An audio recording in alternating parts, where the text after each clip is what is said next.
N'oluyimba lwa bagiyita emboozi enkoola nze lwensoko mumanyirako. Kati okuba emboozi enkoola nayo luyimba neegayaaza ndi wano neegayaaza. Kati then awo nalyoka kuba kati jjukira nti kisire muntu yali awo ntino ajja musanga nti akubye oluyimba abeere ku pressure. Nti mbumusange mbusimanyi oluyimba mumutuddemu mbu abe ku pressure. By the yangambanga papa nze nkuba music wange si wakumala ku mirembe. Kyova so mukubira essimu n'agamba asijja kujjayo. Sigamba nti kitandise kati naye kiri kuye nga yo omuntu ye bw'atyo bwali. Yayimba nga tayimba nti music agenda mu controllinga oba agenda mu malako emirembe. So wakuba n'abotola njagala ompe expression ne feeling y'omuzadde omwana yadduka mu ssomero n'aleka fees. Mami awulira atya era mami yatwala atya embeera? Akate awatandika jjukira atandika okuyimba. Mami nga taliiyo ewaka eno. Mama agenze eri gyali kati egundi ewa Kibogo eyo. Ekibogo gye babazaala? Ffe tuli Nakifuma. Wane waffe wano Kayunga Road eno waffe wenyini Nakifuma wenyini awo kusaza wenyini wakkirira awo. Ffe batuzaala awo. Kati mama ite yaliiyo. Amala okukola oluyimba kati emboozi y'enkoola etandika okutambula eyita mu batuuze kati ng'oba otambula ogenda osanga omwana nga ali mu lukuba kubona obuledi bwabwe batambula nabwo n'omukuba esimu gamba mwana nsanze oluyimba lwaffe nga luli mu kuvuga wane eno neŋŋamba kale mbakubaamu na 2,000 oba 5 badde nja lumuwa naggamba ate yalina okutuwaayo. Nenga kalinga goli excited okubanga olusanze nga luvuga nenga nga ye ngabona mugamba nga yesi ebimulya yanga akati ngomwasereza ffe zaaki yeke nyini atuweeyo tumuyimbidde ekirungi. Mbaawo ngenda okulya tonkaka naye yadda ku nkoola. Tonkaka yadda ku mboozi y'enkoola. Ate gukenyiwa mukyaza ku TV.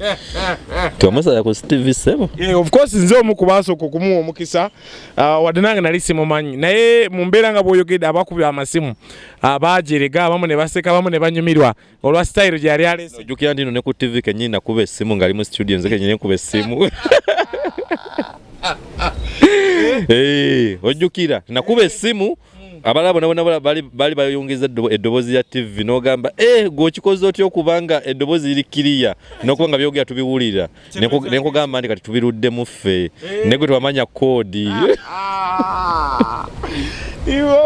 So tunulire muganda waffe ono wakubye bingi ebimwogeddwako. Omukyala yajja ku stage soke tugende naddala ku shene ya Freedom City. Ekitegeeza omukyala yajja ku stage si ye maama wammwe kuba abantu butambi watambulawo nti maama wa Alien Skin yazze ku stage ya Freedom City. Njagala tusooke tutunulire ekyo si ye maama wammwe abazaala. Nedda oyo mukyala yajja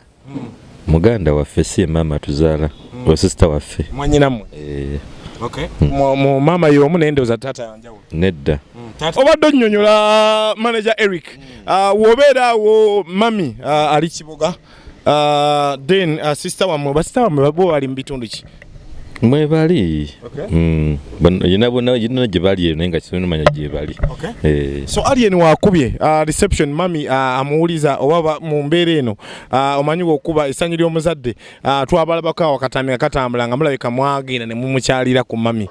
Mami wamala okukuba ennyimba ezo ne ziyita mu bantu atuuka eri mami kiri kita reaction yali ete nga mugenzi eri mami? Mami ye twayogeranga naye ku ssimu kali lwakuba ate n'okugendangayo twagendangayo lwakuba kati akatambike mwalava time eri etuuse nti tukole ki tumulage eri eggwanga oba eri ensi kyova twakkiriza abakamera abaani biki nga twagendangayo ffe nga ffe ne tumulaba.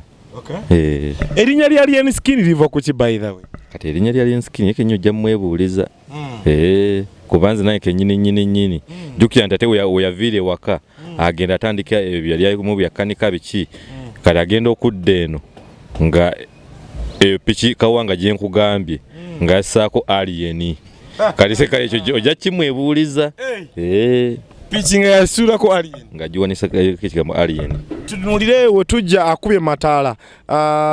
otandika okubeera naye gwasooka mu managing oba gwe wali manager oba gwe manager we? Mataala wakubye n'ayingira mu mataala abantu ne batandika okumutegeera wazze ku limelight oba ku scene abantu ne batandika okumutegeera ani yali amutegeera ani manager we tugamba nti omutegeerera kuba gamba mutegeerera ate kibeera kibi nnyo gamba ani yali amuyambako kale ani yali manager kati nze yali aliwo era nga tutambula naye nga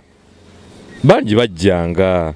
era nga baagala okukola ki okumanaginga naye nga aŋŋamba ekigambo kimu nambuuza Eric bana baagala okumanaginga omulimu gwa manager gwe guki okitegeera naŋŋamba manager aba alina kuproducinga nnyimba kuzitambuza kukola video na promotion tusobola obyekolera aye nga beera nagamba nze omutwe ogwange gusinga ba manager 10 wano e Kampala teryetaaga manager omutwe ogumu gusinga ba manager ogugwe gusinga ba manager 10 abali mu ndongo ntimbala omubabiri basatu bana batanga bwayogera bwatyo osobola okuddekanga n'ogamba ayinza obba nga mutuufu kuba abikoze nga talina manager gwagamba mbuno nti wuno manager ali well published nti amanyikiddwa okitegeera tabikoze takwefiidde mu city nebikudinda zikyajja so mumbeera eno njagala omuntu omusigire ekifaananyi mwenga abooluganda mukwataganye mutya tukulaba aba abantu abamu badde bakulaba mu bintu nti mukola naye naye ng'ate olina n'omuyimbi omulala gw'okwasaako engalo oba gw'oyambako omuyimbi oli ajja ate okuba ng'oyambako omuyimbi omulala ate nga ne alien naye oli sayidi ye andi kati omuyimbi gwenkola nga manager oba omuyimbi wange gwe managinga Dekisa Mukyusa twamusanganga awo tumaze okuba emboozi y'enkoola tonkaka ne private part kati awo jjukira naye kenyini yali atuleninga ku TikTok kati nga jjukira alini yaganye bano abaana abalina talent naye ng'ate ensi tekola ki ensi tebamanyi yakibagira nga abanoonya nanoonya Dekisa Mukyusa nanoonya abo balabisa abaani okitegeera n'abateeka ku ttiimu kati wetwajja okusinkana ate jjukira tugenda osanga nga Mukyusa oli yali muyimbi emabega emyaka ndowooza ng'ene 5 emabega okitegedde nate nga tetulina bondi nga mumanya mmanyi ate kati ffe twali tetumumanyi nga muyimbi kati tumala omumiitinga atubuulire story ye emabega yonna era ali nyamugamba atofaayo nja kuwa kolaba okole ki osituke awo twatandikira okubeera nabo music of ne tumutambuza mu mbeera bwetyo alien waze ne bagamba abisa abayimbi ababaddewo mu ggwanga Uganda n'abayimbi abalala gwe mukulaba kuko abisa abayimbi oba yazze kuba kiki abantu ne bamuwulirako ensaalo abisa abayimbi ababaddewo kukyaleese andi kati bogamba nti abisa obagamba nti no ekyakolera naye ate ye alien talina muntu yenna alina gwa competing kati ebyakola bye bibikka bano nenga tababika muno nti yabakolera mbu ababikke ebikolwa bye ne music gwafulumya n'amanyi gateekamu bye biraga nti bano babikkiddwa nenga ate kyekigendererwa kye yakola bibye so Dekisa Mukyusa alien skin oli omuyambako nga muganda wo kati then ono ye muyimbiwo wotunuulira musical kintu kye bayimba kyagala okufaanagana Dekisa Mukyusa tannakuba nga alien olowooza kibadde waawo obutakuba okuba nti akubye ng'oli of course ensi emumanyi n'okukubira ddala kuba oli alien wotunuulira kapase ate ennyimba kumbi mu mwezi ayinza otta ennyimba nga 8 oba 10 ate nga Dekisa tazita creative ekyo nedda nekira nakyo buli muntu tasobola kufaanagana amazima gali nti bayinza okuba nga kugamba bayimba ng'oli naye ate alien abeera mu kiti kikye kuba toyinza gamba mbu nno nti alien omukomperanya ku muntu omulala kwa ne bano bennyinnyini abaana okuvayo okwekkiririzaamu lwakuba nti alien skin ate nobalaga nti tusobola okukikola ate ye muntu gw'ojja okubeera naye akulage nti tujja kukola era nawe ojja kukikola ojja kituukiriza aye nakuyambako n'okuyambako kyoba abaana ba Dekisa Mukyusa bano batomuddi kati omuddi weyawuza mu nnyimba ze nnyini mweyatandikira okwoza okitegeera ze nnyini ng'enongo yeemu ebigambo afigamu jesi katono nnyo bw'ati n'amulekerayo okitegeera kati ye muntu n'atamulumba n'agamba jesi eno mmere ya muwogo kati kyayagala mu mutima gwe ayagala bene generation ye yiye ng'amanyi nti alina ekintu kyazimbye kiki ate nga era bw'oba okitunuulidde kiteekwa okuba nga essaawa zino kati kyekiriwo. Otunuulira omuntu atamanyi alien omuntu atuula eka eyo imagininga muntu wa kika ki gwe nga muganda we abadde naye ng'omudescribing nga tetulina kuwunzika mu bigambo nga 2-3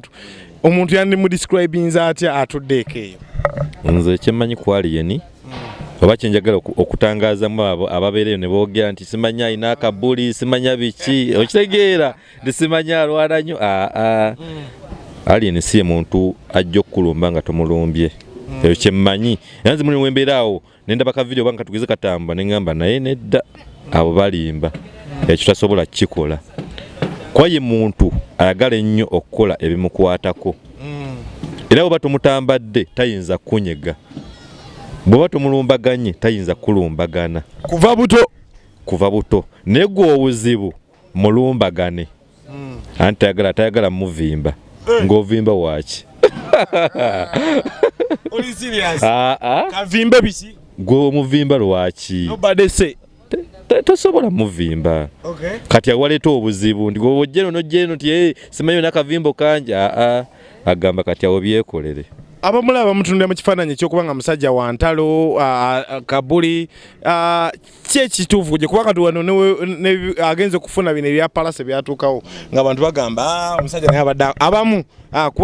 abasinga omuliro akaliro kakyuka ne kadde eri palaso naye abamu bagamba omusajja wakibulaze akuba abantu kituufu kyeki kiwuliko naye nga gwe bagamba nti azze akuba abantu mwali babawunsa masiko olinayo n'omu gwe yakuba oba just bawulira ebigambo kamera oyo bamuyita Kacyumbaali Siyoo Kacyumbaali media y'omu ku balaba abajja ku bouncer interview y'okumusabula bwe bamubuuza nnyo bouncer yafundikira agambye atya abantu bali okitegedde so tutulire mu bisikandene yaliwo eya palaso teyamukuba oba tebasikamu naye olowooza kituufu ki ekyakiriko ku muntu nga alien kuba teyazzaayo teyakasuka mukono kifaananyi kyekitulaga andi kati yanze bwenaba ku kavidiyo nemmanya nti kati yeyo alien gwe mmanyi yes kiddemu taata yoyo alien gwe mmanyi agenda okukola ekintu ng'ogenda okulowooza nti n'ogenda mumwokesa ye nga yakutegedde dda nti olina kyobala era ogenda okuzanya omuzannyo ogwo gwonna ye nga amanyi bw'ayinza okukabuukamu kati gwe teeberezaamu senga bagamba nti simanyawo akavuyo gwomanyi kyekyali baddaawo essaawa eno oba kati mwali badde muŋŋamba nti bambi rest in peace RIP okitegedde ne kati obwongo bwe abala mangu aye namanya kyekiddako yo yali ni gwe mmanyi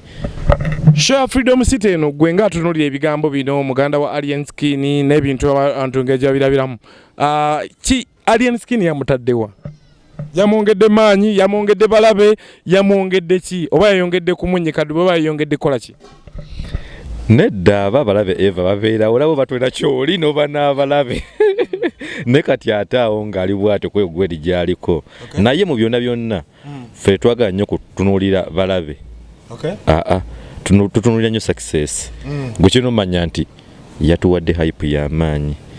n'okwongera okukkirizaamu n'okulaga bano abaana bayagala okukwatako nti mulemereeko buli kimu kisoboka olaba nze nsobola okuva mu ghetto nembanga essaawa zino ndi kino kyendi naawe yongeramu amaanyi ojja kifuna Manager Eric abagamba music wa musajja wange ono tawangaala music wa ngombo music wa nnaku 2-3 bajamu neka gwe tolaba nti bakyamu gobolabola baki sitadde nyamazeeko bbanga ki wali akyatuyitamu okitegedde ona bagamba nti za myezi 3 tuli myezi 3 baba batuwa ebbanga nno bano abeefuulamu nabo bapima ebbanga myezi 3 2 ne bajja genda bongezaayo exclusively mbalele manager Eric Large Pony Sovu yenna abaddeko njaga kutumira ku muyimbiwo Dexa Mukyusa Large Pony Sovu musajja alina akayimba latest tune yamubagira batya njagala sente yeize ku status balina kabaita njagala sente Dexa Mukyusa mukanoonyeeko badde nakala kabaita status video yali akabi abaji blending alungi najagala so basically ku YouTube Dexa Mukyusa waji spelling watya DEXA then ne mukyusa kale bambita rupi oyinza okubita king of analysis nanyini industry nanyini kabwino ayagala okuneeyongeza ebisingawo nsanga wali ku bunyenye gwanga mbaawo Monday to Friday saa 10 mpaka emu then n'ekigunda of course kye kimakinze kye kyamfula ensonga eba Saturday saa 5 mpaka 7 then ne countdown esinga obunene mu gwanga eyo kachumbali agimanyi emuyitamu masanyalaze mu solido yes mpola mpola ku 9.8 Metro FM countdown master countdown jeno so kona kadako subscribing njagala okujikisa blood bange nalukolonga blood wange atwala abantu ebweru abamuyita manager Mugi babayita coffee school and cafe nalukolonga aba baristas baba training abulungi nyo ne blood wange makanika wa garage mu ndeba osamo gambo tya blood wange laja upon yourself then no budget kuzesomero bayita Hope Integrated Schools agali Masaka chetu Merwengo bonawa timu yange batambula nange no budget kuza RP Music Promotion nayo tutambula nayo mpola mpola laja upon yourself kachumbali CEO akakataka kubirwa kubata ina mukasente ne t-shirt erimu kakala kesta tegedeka ina kibina Kampala so yena natwekata kokona kumukutu subscribing thank you so much we sign out.